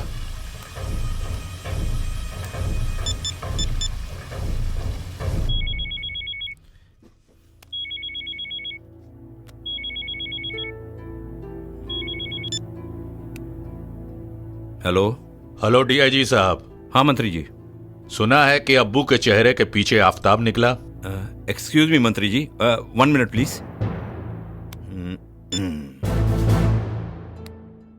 जी मंत्री जी, क्या कहा आपने? मैंने कहा है कि अब्बू के चेहरे के पीछे आफ्ताब निकला है। बिल्कुल ठीक सुना है मंत्री जी आपने। तो फिर क्या सोच रहे हो? सोचना क्या है मंत्री जी, कागजी कार्रवाई के बाद उसको गिरफ्तार कर लेंगे बस। गिरफ्तारी क्यों, एनकाउंटर क्यों नहीं? सर मैं कुछ समझा नहीं। अरे भाई, रोज इतने एनकाउंटर होते हैं शहर में, एक और सही मार दो इसे, तुम्हें मुंह मांगी रकम मिल जाएगी। लेकिन सर। लेकिन वेकिन कुछ नहीं, समझदार हो, जैसा कहा गया है वैसा ही करो, समझ गए? सर वो हेलो हेलो। अरे वाह मंत्री जी, तू तो सही में ओकरा कुत्ता बना देला हो। भानु प्रताप, राजनीति में जेकर कुर्सी जितना ऊंच होला उतना ही ऊ नीचे होला।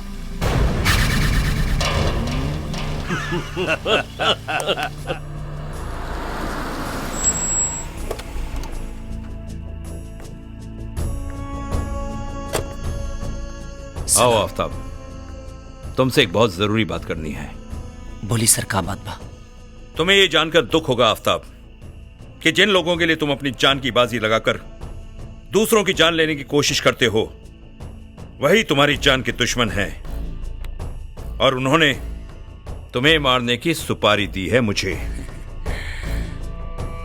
सर, ये कानून के पाठ हमके मत पढ़ाई। हमके पता बा कि हमार दुश्मन बा और कि हमार हमदर्द। अगर कोनो दूसर काम होके तय आफ्ताब के जरूर याद करब। सलाम। आफ्ताब, जाने से पहले ये सुन लो। मैंने कहा है कि अब्बू के चेहरे के पीछे आफ्ताब निकला है। बिल्कुल ठीक सुना है मंत्री जी आपने। तो फिर क्या सोच रहे हो? सोचना क्या है मंत्री जी, कागजी कार्रवाई के बाद उसको गिरफ्तार कर लेंगे बस। गिरफ्तारी क्यों, एनकाउंटर क्यों नहीं? मैं कुछ समझा नहीं। अरे भाई, रोज इतने एनकाउंटर होते हैं शहर में, एक और सही मार दो इसे, तुम्हें मुंह मांगी रकम मिल जाएगी। लेकिन सर। लेकिन वेकिन कुछ नहीं, समझदार हो, जैसा कहा गया है वैसा ही करो, समझ गए? सर वो हेलो हेलो। जेकरा खाती चोरी करी उहे कहे चोर।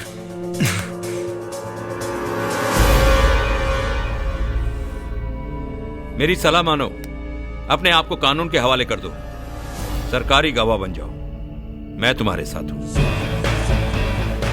सर, अब वो अपन काम करी और आज से आफ्ताब अपन काम करी।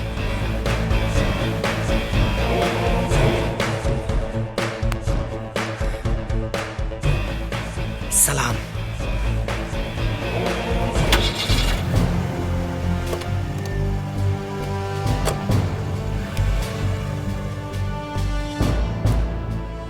हम पुलिस वाले लोहे को लोहे से काटना बहुत अच्छी तरह जानते हैं।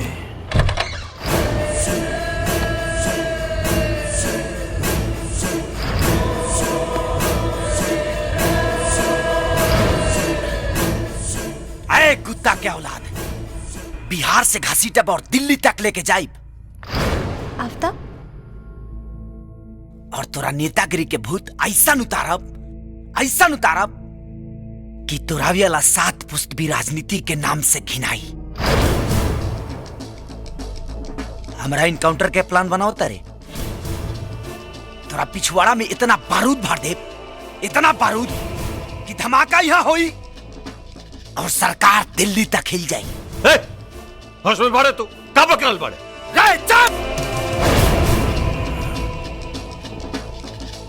ना तो तोरा बॉडी में इतना छेदा करब कि डॉक्टर भी कंफ्यूज हो जाए कि कौन छेदा कौना कामयाबेला। और सुन, ते और तोर होम मिनिस्टर पूरा ताकत लगा दस अपना सुरक्षा कर।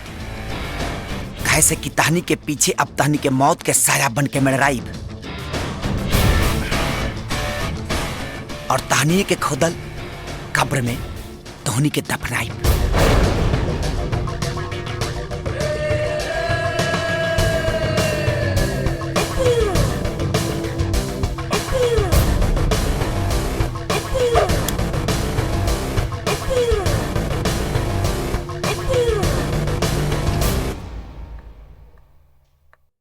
बाबूजी। देख देख ले बेटी, देखी है आफ्ताब बा कैसन धमकी देके गेल बा हमरा, और तू बेटा एकरे से प्यार करे ले। अरे ये भाई ससुरा के सच्चाई सच्चाई तो राउर भी हमरा सामने आ गई बाबूजी। राउर चेहरा के असलियत हमरा सामने आ गई बा। आफ्ताब गलत नहीं खे, आफ्ताब के गलत बनौले बानी रहुआ। केहू काटा बोई तो फल कहाँ से खाई बाबूजी। जैसन कहले बानी वैसने भोगे के पड़ी। हम आफ्ताब के साथे बन। चुप एकदम चुप, हाँ? एकदम चुप। हमरे जन्मला हमरे के सिखावे चला। चुप चुप पक पक पक पक यहाँ से।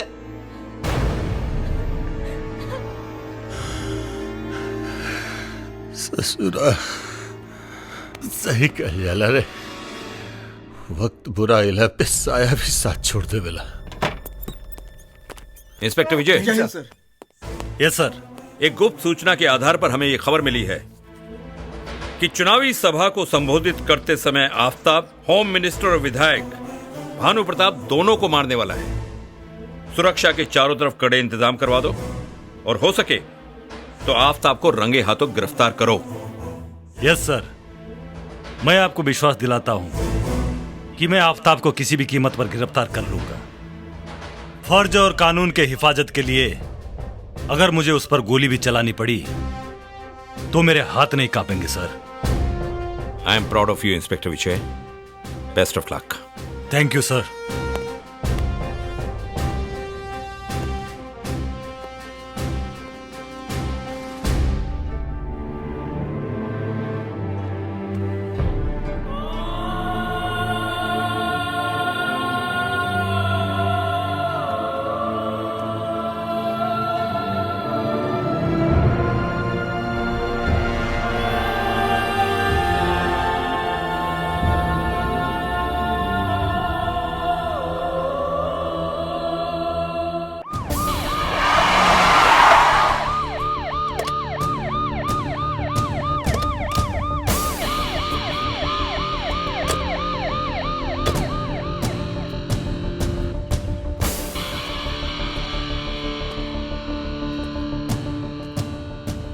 बोल काहे खाती बोलौले हा? हमरे माई से थम के दूर कर देले। अब ते का चाहता रे? देख भाई, पुलिस के पता चल चुकल बा कि तू होम मिनिस्टर और विधायक भानु प्रताप के मारे वाला बाड़े। अपने आप के कानून के हवाले कर दे, ना तो एकर परिणाम अच्छा ना होई। ते हमके धमकी देता रे कि सलाह? अगर धमकी देता रे तो तोरा धमकी से हमरा पर कौनो असर पड़े वाला नहीं के, और सलाह देता रे तो ओकर कौनो जरूरत नहीं के। ते अपन काम कर, हम अपन करब, चाहे ओकर परिणाम कुछ भी होके। तो सुन, भाई के नाते समझावल हमार फर्ज रहे। अब तू इंस्पेक्टर विजय के सुन। अगर तू कानून के अपना हाथ में लेबे के कोशिश भी कैले तो हमरा पिस्टल से निकलल गोली ना देखी और ना सोची कि सामने वाला अपराधी के छाती हमरा भाई के है। तो चला दी है गोली। बाकी हम ओ दोनों राक्षसन के छोड़े वाला नहीं खी। कैसे कि जब हम एक बार ठान ली लेना तो वो घटना के अंजाम दे के ही दम लिहिला। पगला गल बड़े तू? अरे दिमाग खराब हो गल बा तोर? बेमौत मरल चाहत बड़े तू? अरे हम तोरा भला खातिर सोचतानी, और तू समझत काहे नहीं के? अरे हम तोर भाई है, दुश्मन ना। बस कैसन भाई और कैसन रिश्ता? तेगो कानून के रखवाला हुए और हम कानून तोड़े वाला मुजरिम। अरे तोर हमारा रिश्ता तो वही दिन खत्म हो गई जहिया ते आफ्ताब के अब्बू के रूप में देख ले। बस तोर और मोर रिश्ता चल मान लेनी, पुलिस और मुजरिम खत्म हो गई। लेकिन वो माई के बारे में सोच के देख तू। अरे वो माई के का हुई जोन आज भी आफ्ताब के इंतजार में पल पल आंसू बहाव दिया, लेकिन अब्बू के इंतजार में ना। देख भाई, अभी भी वक्त बा, सब ठीक हो जाए। हम कहता नहीं सब ठीक हो जाए, बस तो अपने आप के कानून के हवाले कर दे। ई नहीं हो सकत।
भाई डरोगा।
निकल ससुरा, कहाँ मारे तू लोग, निकल।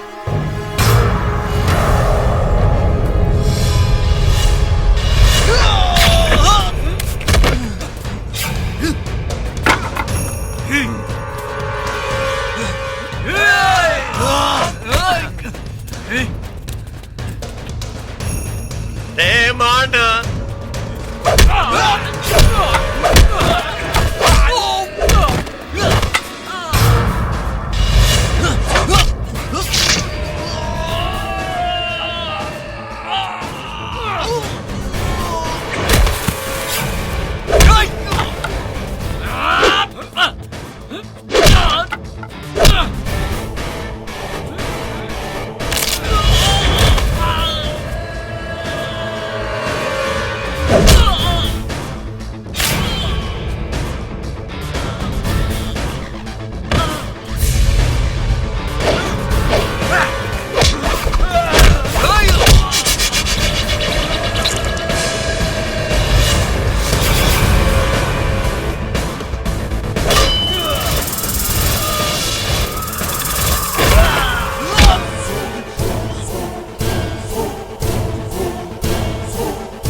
रुक जा आफ्ताब, तू हमरा के ना मार सकेलस।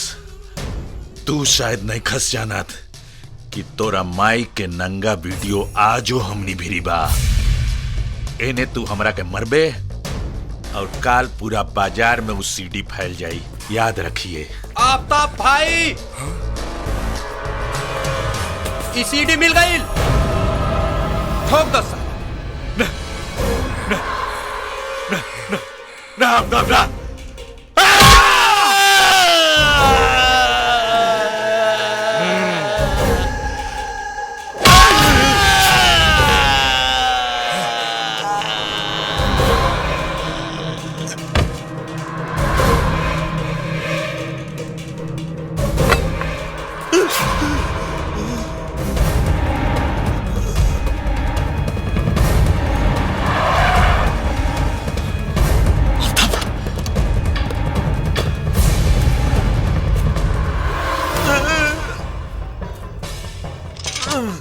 रुक जा आफ्ताब,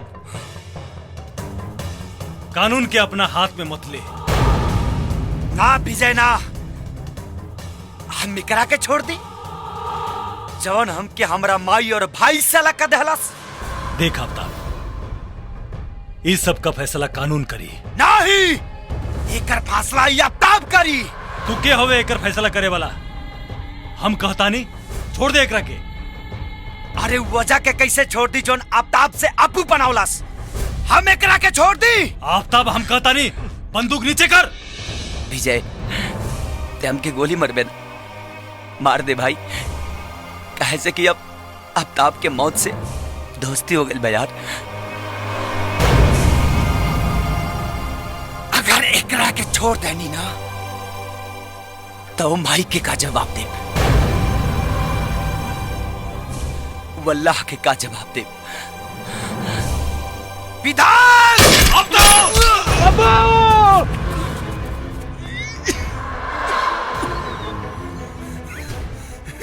बेटा मत जाओ कर पीछे, अगर कोनो गलती नहीं के मुझे भी कैलाश सब हमरा इशारा पे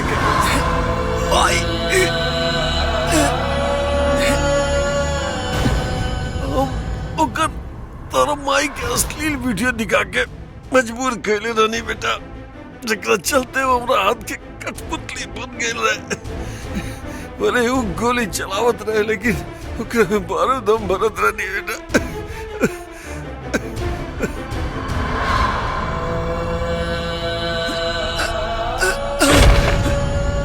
माई ओकरा कोनो गुनाह नहीं के, ओकरा माफ कर दे बेटा।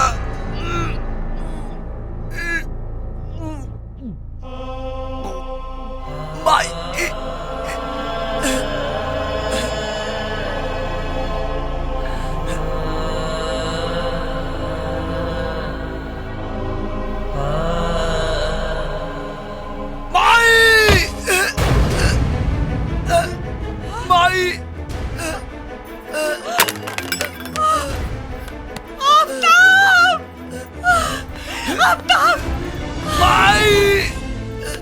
बेटा ना, बेटा ना, बेटा तोरा के कुछ ना होई। माई मरता हम वही दिन गए रहनी चाहिए, तू घर छोड़ के आइलू और आज तई खाली शरीर जाई। माई माफ कर दिए माई, हम तो बात ना मननी, लेकिन ई बात के हमके खुशी बा माई। जवन मंत्री विधायक तो के बेइज्जत कैले और दोनों के मार देनी माई, और इंतकाम पूरा कर देनी, पूरा कर देनी माई, पूरा माई। हमके कौनो अफसोस नहीं के अपने कहला पा, लेकिन एक बात की तकलीफ बा माई।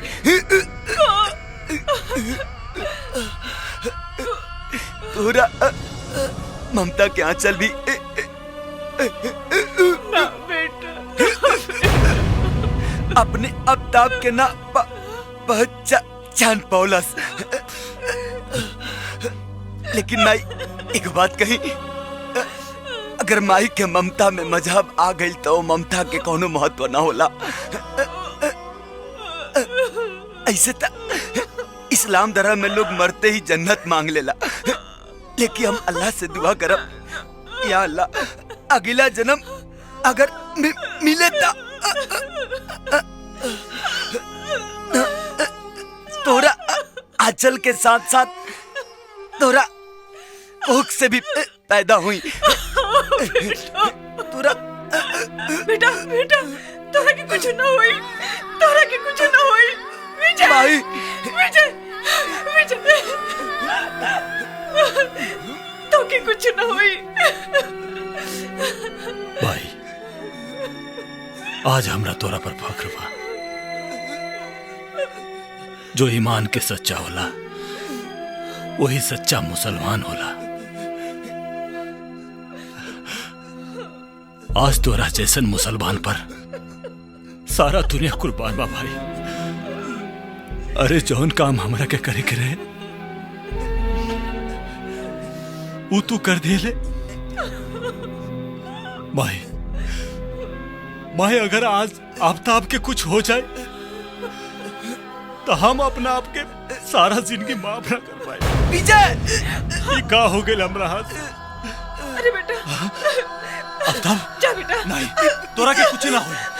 जल्दी एम्बुलेंस लेके एम्बुलेंस भाई जा बेटा, जा बेटा तोरा के कुछ ना होई बेटा।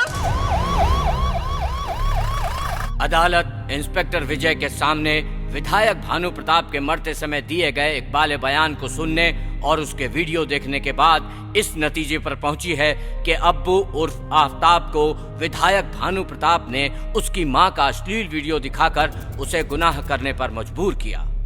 इसलिए यह अदालत उसे एक मजबूर और गुमराह युवक मानते हुए सुधरने का एक और मौका देती है, लेकिन साथ में जाने अनजाने उसने जो भी गुनाह किए हैं उसके लिए यह अदालत उसे 5 साल की सजा सुनाती है।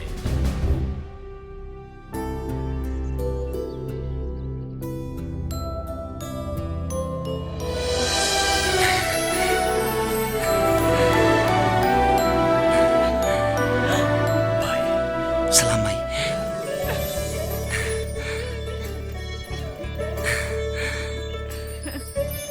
विजय